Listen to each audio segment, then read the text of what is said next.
Hey guys, welcome back to Crazy Gamers. Today I'm going to show you how we can log out of Monopoly Go. If you are new to this channel, make sure to subscribe our channel and don't forget to hit the bell icon to be updated with our new videos. So without any further ado, let's get started. First of all, make sure you have downloaded the right application. After that, open it. Next, you'll see there are 3 lines. You have to click on that and click on settings. There you'll see connect account option. Here you can see your Facebook is already connected, so it is showing disconnect option. You have to click on that and again click on disconnect. Now your account is disconnected. You can recheck it by closing the app and again opening it.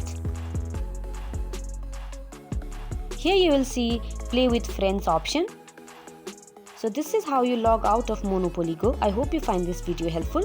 If so, don't forget to give us a big thumbs up and we'll see you in next video. Till then, have a good day. Bye bye.